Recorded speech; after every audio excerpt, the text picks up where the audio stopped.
إن الحمد لله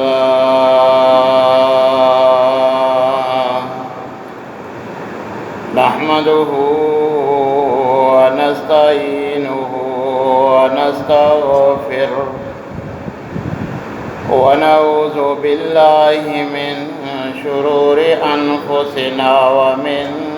سيئات أعمالنا من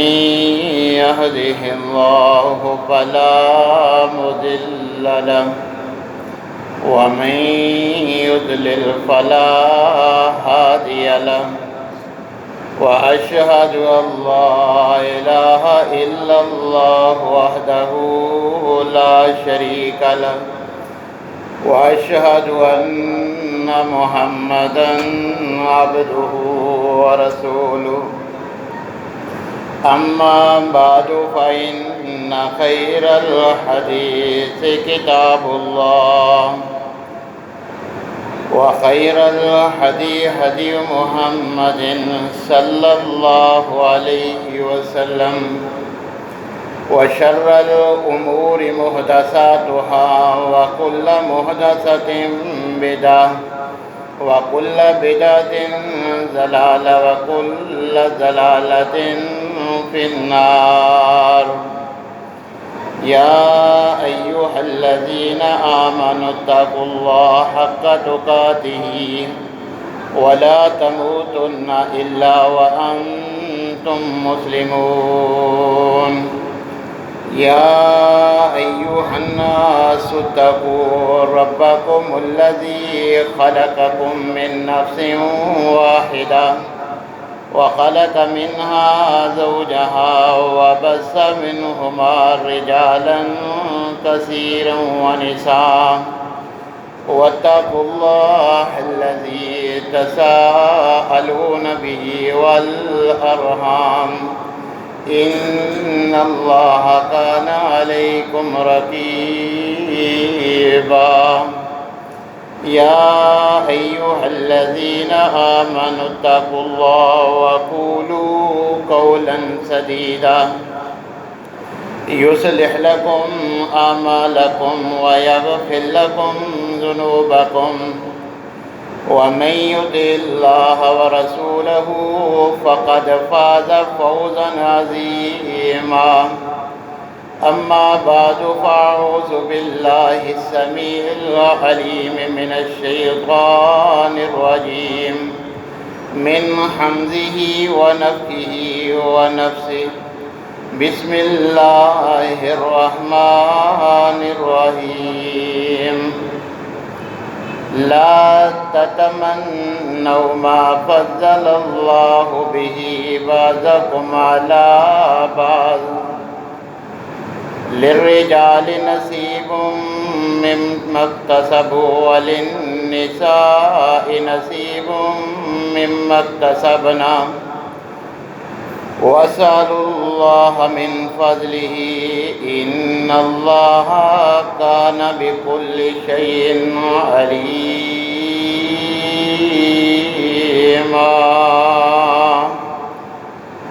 وقال النبي صلى الله عليه وسلم لا يزال الناس بخير ما لم يتحاسدوا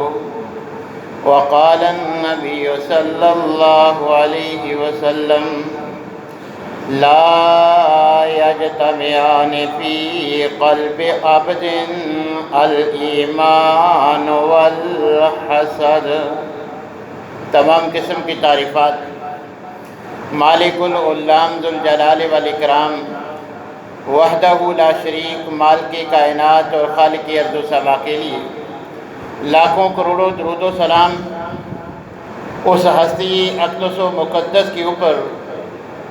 جن کا نام نامی اسم گرامی جناب محمد الرسول اللہ صلی اللہ علیہ وسلم ہے۔ سامعین محترم، جو برے اعمال انسان کی نیکیوں کا اجر ختم کر دیتے ہیں کہ انسان نیک اعمال کرتا بھی رہے اگرچہ وہ بکثرت میں کرے، مگر جب تک ایسی بری عادات اس کے اندر موجود ہوں گی، اس کی ساری نیکیاں غلط اور ضائع ہے، ان کا اس کو کوئی فائدہ نہ دنیا میں نہ آخرت میں ہوگا۔ لہذا جہاں نیک اعمال کرنا از حد ضروری ہے، اس سے کہیں زیادہ ایسے اعمال سے مکمل اجتناب کرنا بھی ضروری ہے کہ جو ہمارے اجر و ثواب کو ختم کر دیتے ہیں۔ انہی بری عادات میں سے ایک جس کا تعلق دل کے ساتھ ہے وہ حسد ہے۔ حسد ایسی بری عادت جس کی بنا پر دنیا میں بھی انسان خوشی کو ترستا ہے، اپنی اس بری عادت کی بنا پر اپنے کیے ہوئے نیک اعمال کا اجر بھی ضائع کر لیتا ہے۔ یہی وجہ ہے کہ صحابی رسول اپنے صاحبزادے کو نصیحت کرتے ہوئے فرماتے ہیں کہ بیٹا یاد رکھ، کبھی کسی کے اللہ کی دی ہوئی نعمت پر حسد مت کرنا، کیونکہ تیرا حسد کرنا سب سے پہلے تجھے نقصان پہنچائے گا، تیرے حسد کا سب سے پہلے تجھے نقصان پہنچے گا۔ اسی وجہ سے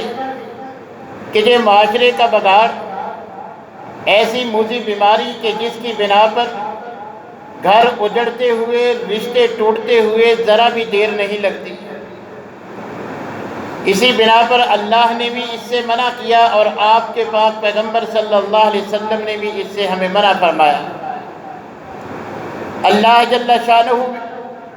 قرآن کریم میں ہمیں اس سے منع فرماتے ہیں کہ لا تتمنوا ما فضل اللہ بہ بعضکم علی بعض، کہ تم میں سے کسی کو اللہ نے کوئی فضیلت، کوئی اچھائی دی ہے تو تم اس کی ہوس نہ رکھو، اسے بری نظر سے، بری نگاہ سے مت دیکھو۔ یاد رکھو کہ مرد کی کمائی کا صلہ اسے ملتا ہے اور عورت کی کمائی کا صلہ اللہ اسے دیتے ہیں۔ اگر تمہیں کسی فضل کی، کسی نعمت کی ضرورت ہے، تم بھی ضرورت مند ہو تو اللہ سے اس سے فضل کا سوال کرو۔ دوسرے ہوس کی آنکھ سے دیکھنے کی بجائے مجھے اللہ سے اس کا تقاضا کرو، مجھ سے لو لگاؤ، مجھ سے مانگو، میں تمہیں بھی اس سے بڑھ کر عطا کر دوں گا، کیونکہ میں اللہ ہر چیز کا علم رکھنے والا، ہر چیز کا اختیار رکھنے والا ہوں۔ نبی کریم علیہ الصلوۃ والسلام نے فرمایا لا تحاسدوا ولا تناجشوا ولا تباغضوا، صحیح مسلم کے الفاظ۔ نبی کریم علیہ الصلوۃ والسلام نے فرمایا کسی کو اللہ اچھائی دیں، کوئی نعمت، کوئی فضل تم دیکھتے ہو تو اسے حسد نہ کرو، ولا تناجشوا، اور دوسرے کو نقصان پہنچانے کے لیے عارضی طور پر کسی چیز کی، کسی سودے کی قیمت مت بڑھاؤ، اس طرح بھی دوسرے مسلمان کو نقصان نہ دو، اور نہ کسی مسلمان کے بارے میں اپنے دل میں بغض رکھو۔ نبی کریم علیہ الصلوۃ والسلام نے ہمیں حکماً ان باتوں سے منع فرمایا ہے، اور ساتھ ہمیں متنبہ بھی فرمایا کہ لا یزال الناس بخیر ما لم یتحاسدوا، کہ جب تک لوگ حسد سے بچتے رہیں گے، حسد ان کے درمیان نہیں ہوگا، یہ بھلائی میں رہیں گے، خیر و بھلائی ان کا مقدر رہے گی، مگر جو ہی حسد کی آگ میں بہہ جائیں گے تو اللہ کی جانب سے بھلائیوں کا بھی خاتمہ ہو جائے گا۔ نبی کریم علیہ الصلوۃ والسلام نے فرمایا یاد رکھو لا یجتمعان فی قلب عبد، کسی مومن بندے کے دل میں دو چیزیں اکٹھی جمع نہیں ہو سکتی، الایمان والحسد، ایمان اور حسد، یہ دونوں ایک دل میں جمع نہیں ہو سکتی۔ یا تو بندے کے دل میں ایمان ہوگا، بندہ حقیقی مومن ہوگا، جو حقیقی مومن ہوگا اس کے دل میں کسی کے بارے میں حسد نہیں ہوگا، اور اگر کسی کے دل میں حسد ہے تو وہ ایمان کا دعوے دار ہے، اس کے دل میں حقیقی ایمان نہیں۔ یہ نہیں ہو سکتا کہ دل میں ایمان بھی ہو ساتھ حسد بھی ہو۔ جس دل میں حسد پایا جاتا ہے وہ ایمان سے حسد جو ہے اس کو محروم کر دیتا ہے۔ نبی کریم علیہ الصلوۃ والسلام نے فرمایا تبا الیکم دال امم، کہ پہلی امتوں کی جو بری باتیں، جو بری عادات، بری خصلتیں آہستہ آہستہ تمہاری طرف بڑھ رہی ہیں، ان میں نمایاں طور پر الحسد والبغضاء، حسد اور بغض ہے۔ اور ان کی سنگینی بیان کرتے ہوئے فرمایا ہی الحالقہ، یہ مونڈ دینے والی ہیں، تباہ و برباد کر دینے والی ہیں، محروم کر دینے والی ہیں۔ آپ نے مزید وضاحت فرمائی لا اقول تہلک الشعر، میری مراد یہ نہیں کہ تمہارے بال وہ مونڈ دیں گی، بلکہ ولیکن تہلک الدین، پہلی قوموں کی یہ دو بری خصلتیں بغض اور حسد اگر تمہارے اندر آ جائیں تو تمہارے دین کو مونڈ دیں گی، اس کو تم سے جو ہے وہ تمہیں دین سے محروم کر دیں گی۔ جیسے سر مونڈنے سے بال کا صفایا ہو جاتا ہے، اسی طرح اگر حسد اور بغض آ جائیں تو دین کا خاتمہ کر دیتی ہیں۔ اور اسی کی تائید میں ایک سندن ضعیف اور مانن صحیح روایت جو آپ نے بارہا لکھی پڑھی اور سنی ہوگی، ایاکم والحسد ان الحسد یاکل الحسنات کما تاکل النار الحطب، کہ حسد نیکیوں کے ایسے کھا جاتا ہے جیسے آگ سوکھی لکڑی کو کھا جاتی ہے۔ تو نبی کریم علیہ الصلوۃ والسلام بھی یہی بات بیان فرما رہی ہیں کہ دین کو ہی موڑ دیتی ہے۔ نبی کریم علیہ الصلوۃ والسلام نے فرمایا کہ حسد سے بچو، کسی کے عیب تلاش کرنے کے لیے، عیب جوئی کے لیے ٹو میں نہ لگو، اور نہ کسی کی جاسوسی کرو، یہ آپس میں معاشرے میں بگاڑ کا سبب بھی ہیں، اللہ کی ناراضگی کا سبب بھی ہے اور دخول جہنم کا سبب بھی ہے۔ آج نیک برا ہر انسان میں کسی نہ کسی انداز میں یہ بیماری موجود ہے۔ یہ اس قدر مہلک بیماری ہے کہ جس سے ہماری نیکیاں بھی ضائع، دنیا میں بھی ہمارا امن و سکون، ہمارے اوپر جو اللہ کے احسانات ہوتے ہیں دوسرے کے احسانوں سے جلتے جلتے ہم ان کا مزہ لینے سے بھی قاصر ہیں، ان کا شکر ادا بھی نہیں کرتے، دوسرے سے جلتے جلتے جو ہے وہ ایڑیاں رگڑ رگڑ کے اس دنیا میں اپنی زندگی کو جو ہے وہ کڑتے ہوئے گزار دیتے ہیں۔ حالانکہ یہ حسد یہ مومنوں کا کام نہیں، مسلمان کو زیب نہیں دیتا۔ اللہ احکم الحاکمین نے حسد کی صفت یہود و نصارہ کی بیان فرمائی ہے۔ قرآن میں اللہ تبارک و تعالیٰ نے یہود و نصارہ کی یہ نمایاں صفت بیان کی ہے کہ یہودی حسد کرنے والے ہیں۔ نبی کریم علیہ الصلوۃ والسلام نے بھی اسی بات کی تائید فرمائی ہے۔ اللہ تبارک و تعالیٰ قرآن کریم میں فرماتے ہیں ام یحسدون الناس علی ما آتاہم اللہ من فضل، سورہ النساء کے الفاظ کہ یہ لوگ، یہ یہود و نصارہ اللہ نے جو تم سے فضل کیا ہے اس پہ حسد کرتے ہیں۔ اور یاد رکھیے اہل مکہ کی، قریش مکہ کی، یہود و نصارہ کی اس حسد کی بیماری کی وجہ سے ان کو اسلام کی دولت میسر نہیں آئی۔ وہ اسی بات پہ کڑتے رہے کہ جناب نبی کریم علیہ الصلوۃ والسلام کی ولادت بنی اسماعیل میں کیوں ہوئی ہے، بنی ابراہیم میں کیوں نہیں ہوئی، بنی اسحاق میں کیوں آپ پیدا نہیں ہوئے، حضرت ابراہیم علیہ الصلوۃ والسلام کے دوسرے بیٹے کی لڑی جس سے ہم ہیں، ہماری نسل سے پیدا کیوں نہیں ہوئے، بنی اسماعیل سے پیدا کیوں ہوئے ہیں؟ حالانکہ خود پہلے وہ منتظر تھے کہ ایک نبی پیدا ہوگا، مگر جب حضرت اسحاق کی بجائے حضرت اسماعیل کی نسل سے آپ پیدا ہوتے ہیں تو وہ اسی بات پہ، حسد پہ نہ صرف انکار کر دیتے ہیں بلکہ ہر موڑ پہ آپ کی مخالفت کرتے ہیں۔ تو یہی حسد کی بیماری ان کے اسلام سے محرومی کا سبب بنتی ہے۔ آسمان پہ سب سے پہلا جو جرم، جو گناہ ہوتا ہے وہ بھی یہ حسد ہی ہے۔ قرآن گواہ ہے۔ اللہ احکم الحاکمین ابلیس شیطان سے جب پوچھتے ہیں میں نے تمہیں سجدے کا حکم دیا تھا تم نے سجدہ کیوں نہیں کیا، اس نے جو جواب دیا، جو عذر بتایا وہ بھی حسد پر مبنی تھا کہ انا خیر منہ خلقتنی من نار وخلقتہ من طین۔ سورہ اعراف میں اللہ نے یہ الفاظ رہتی دنیا تک قرآن کا حصہ بنا دیے کہ پتہ چلے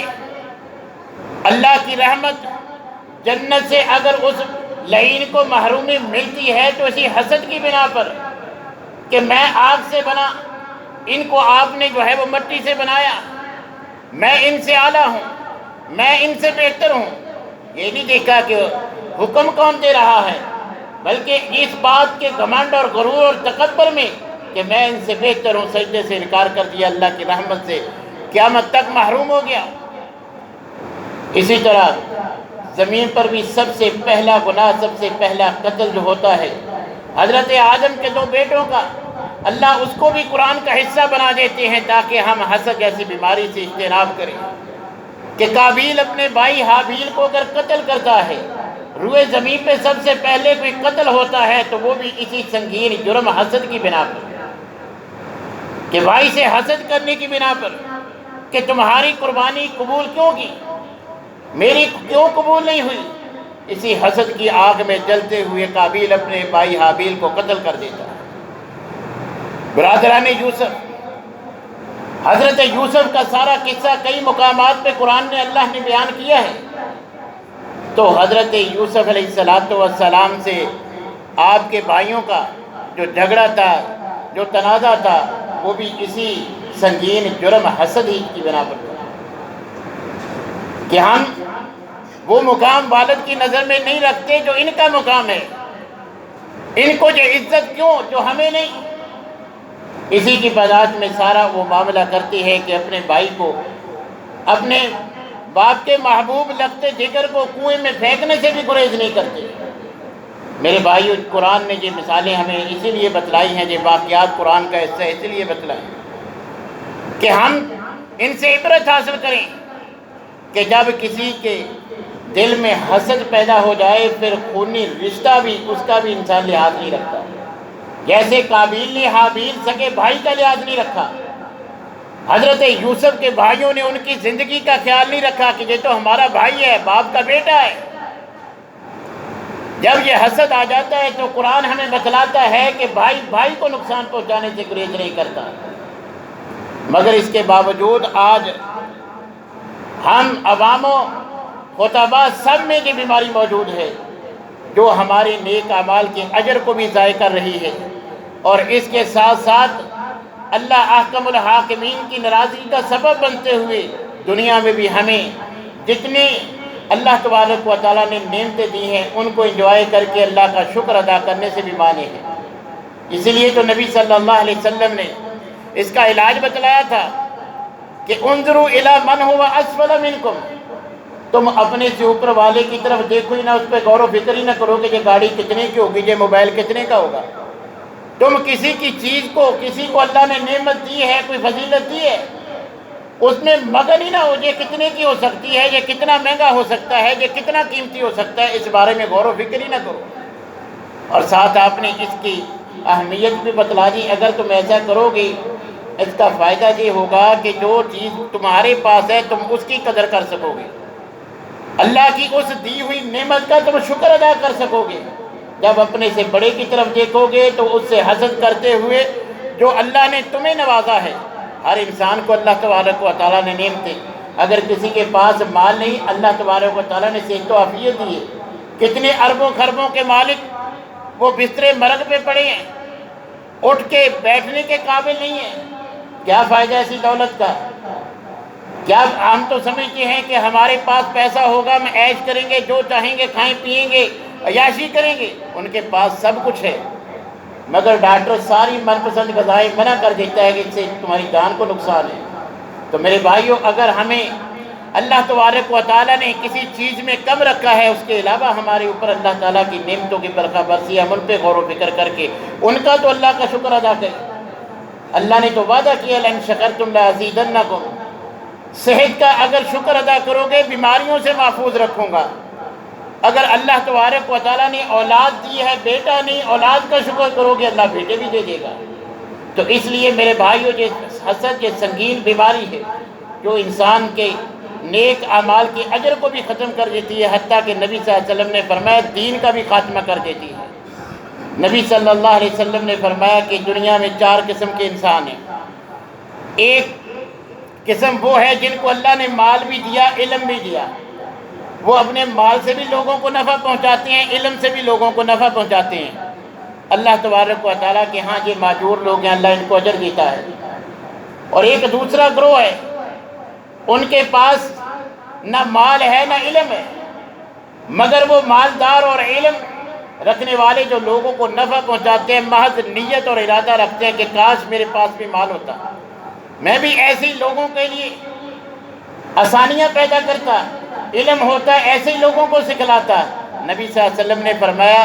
جتنا پہلے گروہ کو اجر ملتا ہے، ان کو صرف نیت کی بنا پر اللہ اتنا ہی اجر دے دیتے ہیں۔ اور ایک تیسرا گروہ ہے جن کے پاس مال تو بے پناہ ہے، مگر اللہ نے ان کو علم سے محروم رکھا ہے۔ اب وہ عیش و عشرت کی زندگی گزارتے ہیں، حلال حرام کی بھی تمیز نہیں کرتے، ان کے شب و روز لہو و لعب میں گزرتے ہیں، وہ تو گناہ گار ہے ہی، جہنم کے راستے پر ہے ہی۔ ایک چوتھا گروہ ایسا ہے کہ جن کے پاس مال بھی نہیں ہے کچھ نہیں، بس ان کا ارادہ ہے اگر ہوتا تو میں بھی اس کی طرح عیاشیاں کرتا، میں بھی اسی طرح فضول خرچیاں کرتا جیسے یہ کرتا ہے، کاش میرے پاس بھی مال ہوتا۔ جتنا عیاشی کرنے والے، حرام اللہ کی نافرمانی کرنے والے کو گناہ ملتا ہے، اتنا ہی اس صرف نیت کرنے سے، ارادہ کر لینے سے یہ بھی اتنے ہی گناہ کا حقدار بن جاتا ہے۔ تو اس لیے میرے بھائیوں، حسد اور رشک میں فرق ہے۔ حسد یہ ہے کہ ہم کسی کی اچھائی، کسی کی نعمت دیکھتے ہیں تو ہم تڑپ جاتے ہیں کہ اس کو یہ کیوں ملا، اس کے پاس یہ نعمت نہیں رہنی چاہیے، اس کو یہ نہیں ملنا چاہیے، اس سے ختم ہو جائے، مجھے یہ چیز مل جائے، یہ تو مجھے ملنا چاہیے تھا، اسے کیوں مل گیا۔ یہ حسد ہے جو شرعی لحاظ سے حرام ہے، جس کی سنگینی کتاب و سنت سے آپ سن رہے ہیں۔ ایک ہے رشک، اللہ نے کسی کو نعمت دی ہے، اللہ نے کسی کو اچھائی بھلائی دی ہے، آپ کڑتے نہیں ہیں بلکہ خوش ہوتے ہیں، اس کی تعریف کرتے ہیں، اس میں اضافے کے لیے اللہ سے دعا کرتے ہیں، اور اپنے لیے بھی دعا کرتے ہیں کہ اللہ مجھے بھی ایسا بنا دے، یہ چیز مجھے بھی دے دے۔ یہ رشک ہے۔ نبی صلی اللہ علیہ وسلم نے اس کو قابل تحسین قرار دیا ہے کہ یہ جو کسی کو قاری قرآن کو رات کو تلاوت کرتے ہوئے دیکھ کے یہ رشک کرنا کہ کاش اللہ مجھے بھی ایسا قاری بنائے، میں بھی ایسے ہی تلاوت کروں، مجھے بھی اللہ ایسا ہی جو ہے وہ دین کا عالم بنائے، میں بھی ایسے ہی دین کی خدمت کروں، اس کو نبی صلی اللہ علیہ وسلم نے مستحسن قرار دیا ہے۔ تو اس لیے ہمیں جب کسی کی نعمت کا علم ہوتا ہے، کسی کے پاس کوئی اچھی چیز دیکھتے ہیں، اس کے لیے خیر و برکت کی دعا کرنی چاہیے۔ ہم نہیں سمجھتے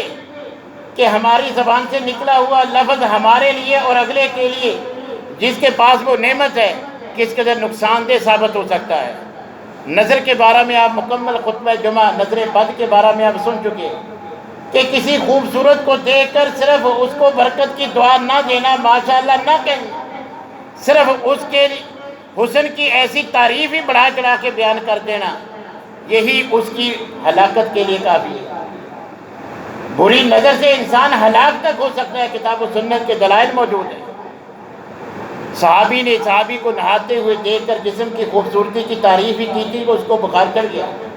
آپ نے کیا فرمایا جب آپ کو علم ہوا کہ تم میں سے کوئی دوسرے کو کیوں ہلاک کرنے کی کوشش کرتا ہے، برکت کی دعا کیوں نہیں کرتے؟ لہذا ہمیں کسی کی اچھائی دیکھ کر ماشاءاللہ اللہم زد فزد، اللہ اور زیادہ دے، اگر اپنے دل میں اس کی خواہش ہے تو اللہ سے مانگے۔ اللہ نے یہی فرمایا ہے کہ دوسرے کے فضل کے حبس کی نگاہ سے نہ دیکھو بلکہ مجھ اللہ سے وہ چیز مانگو، میں دینے والا ہوں، اسے بھی میں نے دی ہے، تمہیں ضرورت ہے مجھ سے مانگو۔ تو لہذا ہمیں حسد سے مکمل اجتناب کرنا چاہیے۔ اگر ہمارا حسد سے، بغض سے دل صاف ہوگا تو کتاب و سنت کے بہت سے دلائل اس بات پہ دلالت کرتے ہیں کہ ایسا انسان ایک جنتی ہے۔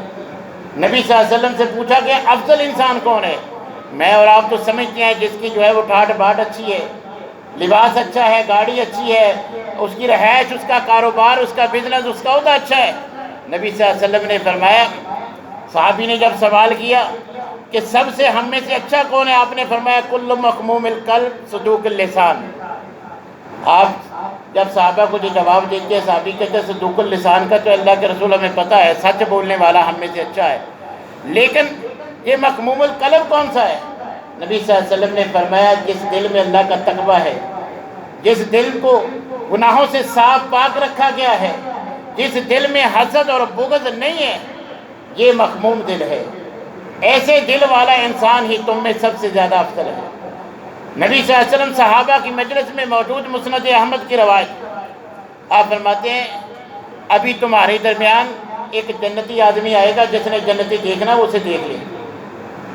تھوڑی دیر گزری، ایک انصاری صحابی تازہ وضو کیا ہوا، وضو کے قطرے اس کی داڑھی سے بہہ رہی ہیں، دائیں ہاتھ میں جوتا پکڑا ہوا، سلام کیا، بیٹھ گیا۔ 3 مرتبہ ایسے ہی ہوا۔ نبی صلی اللہ علیہ وسلم نے فرمایا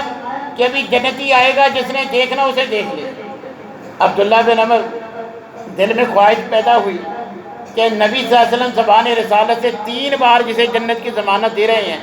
دیکھیں تو صحیح کہ اس نے ہم سے علاوہ کون سا کوئی ایسا عمل کر رکھا ہے۔ 3 دن ساتھ رہنے کی اجازت لیتے ہیں، 3 دن ساتھ گزارنے کے باوجود بھی انہیں کوئی خاص عمل نہیں ملتا۔ پھر بتلاتے ہیں غرض و غائب کہ اس طرح آپ کے آنے سے پہلے نبی صلی اللہ علیہ وسلم نے 3 مرتبہ ہمیں بتلایا ابھی جو آئے گا وہ جنتی ہوگا، جس نے جنتی دیکھنا اسے دیکھ لے۔ تو مگر میں نے تو 3 دن رات تمہارے ساتھ گزارے ہیں، کوئی خاص عمل نہیں، ہمارے والی سارے اعمال ہیں۔ اس نے کہا کہ بیٹا جو ظاہری اعمال تو نے دیکھ لیے، مگر ایک بات جو میرے دل کے ساتھ تعلق رکھتی ہے وہ میں بتلا دیتا ہوں کہ رات کو میں اس حال میں سوتا ہوں کہ میرے دل میں کسی مسلمان کے بارے میں حسد اور بغض اور کینہ نہیں ہوتا۔ فرمایا چچا یہی تو بات ہے جو تلاش کرنے کے لیے 3 راتیں 3 دن میں آپ کا مہمان بنا رہا ہوں۔ یہی تو وہ کام ہے جو ہم سے ہو نہیں سکا، آپ کرتے ہیں، آپ ابھی زندہ ہیں۔ زبان رسالت سے 3 مرتبہ ہمیں نبی صلی اللہ علیہ وسلم بتلا چکے ہیں کہ یہ جنتی ہے، جس نے جنتی دیکھنا ہے اسے دیکھ لے۔ تو اس لیے میرے بھائیو اگر ہمیں بھی جنت میں جانے کی خواہش ہے، گھروں میں بگاڑ کا سبب یہ حسد ہے۔ بھائی بھائی سے اگر نالا ہے، دوسرے کے حقوق جو ہے وہ غصب کرنے پہ یہ حسد ہے۔ گھر اجڑ رہے ہیں، اپنی خوشیاں بھی انسان انجوائے نہیں کرتا، اللہ کی دی ہوئی نعمتیں بھی جو ہے وہ کڑ کڑ کے زندگی گزار دیتا ہے، ان پہ بھی جو ہے وہ کچھ نہیں ہوتا۔ تو یہ ساری بیماری حسد کی بیماری ہے۔ نبی کریم علیہ السلام نے بھی ہمیں اس سے منع فرمایا، اللہ تبارک و تعالیٰ نے بھی ہمیں اس سے منع فرمایا، اس کو حرام قرار دیا ہے۔ اگر ہم دنیا میں بھی اچھائی چاہتے ہیں، خوش رہنا چاہتے ہیں، گھروں کا ماحول ہم سمجھتے ہیں پرامن رہے، طلاق کی نوبت نہ آئے، رشتہ داریاں ختم نہ ہوں، یہ آپس میں جو بدامنی جو چال ہمارے معاشرے میں چل چکی ہے، اگر یہ بگاڑ پیدا نہ ہو تو ہمیں کوشش کرنی چاہیے کہ ہم حسد بغض کینے کو اپنے دلوں سے نکال دیں۔ اللہ تبارک و تعالیٰ تمام ایسی باتوں سے